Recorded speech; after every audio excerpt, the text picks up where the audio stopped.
This video looks at how strong local food systems can help us overcome this problem. Many argue that because modern farms use a lot of energy and cause a lot of pollution, that our food systems will prove unable to meet the rising demands of the global population. These arguments go like this. Today, a handful of large corporations control the vast majority of the world's food trade.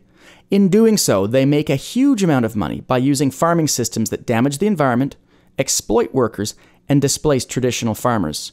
By contrast, food systems based on local, diverse, and small farms that use few chemical inputs like pesticides or fertilizers are more sustainable, equitable, and democratic. This is because when producers and consumers know each other and interact, then the entire community has a say in how food is produced. This should mean that farmers receive a decent income, since they will receive a higher percentage of the value of the food they produce. And they should also protect the environment better, because consumers will be okay with paying more for food they know isn't covered with polluting sprays. Also, because food is produced and consumed in the same region, the amount of fossil fuels burned for transportation should go down. Goodbye processed cheese and vegetables from the Southern Hemisphere, and hello locally produced seasonal dishes. Those of us in the rich parts of the world probably associate these ideas with the 100-mile diet.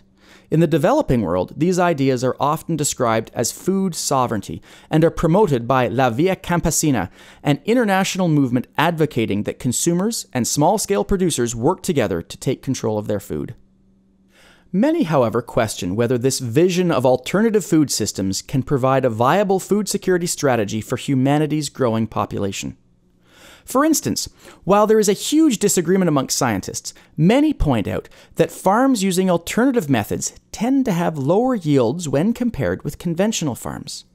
This means that many scientists worry that if we're going to feed a growing population using the alternative farming practices promoted by the local food movement, we'll either need more farmland, or we'll have to find ways of cutting down on our consumption and waste. A second common criticism leveled against the promoters of alternative food systems is that whenever alternative farms try to grow bigger, they end up looking just like conventional farms. But do these criticisms mean alternative local food systems have no place in the 21st century? I don't think so. Even if local alternative food systems don't feed all of us all of the time, it doesn't mean that there is no role for such systems as a component of a secure and resilient food security strategy. Local alternative systems add diversity to our farming landscapes, and diversity is very important because alternative farming practices often provide the template to help improve the design of more mainstream systems. Alternative food systems, especially in poor regions of the world, provide a buffer between consumers and the volatility of the international market, while also empowering people by giving them some control over their food. Finally, having local farms integrated into the fabric of urban life connects city dwellers with their food, making them more aware of the ecosystems on which we all depend. They provide habitat for wildlife, they trap stormwater before it damages people's homes, and they should be beautiful. Therefore, my own reading of the debate around alternative farming systems tells me that to be sustainable, we must support local food systems that use alternative agricultural practices. We need to do this as consumers as well as through policy that should foster local food systems by making sure farmers have access to processing facilities and markets.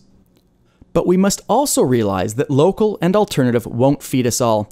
We'll be relying on conventional farming systems that produce huge amounts of food in the world's breadbaskets for the foreseeable future, albeit with high fossil fuel inputs.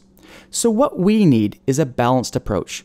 Our food security will be enhanced if all of us are able to draw from both global and local systems.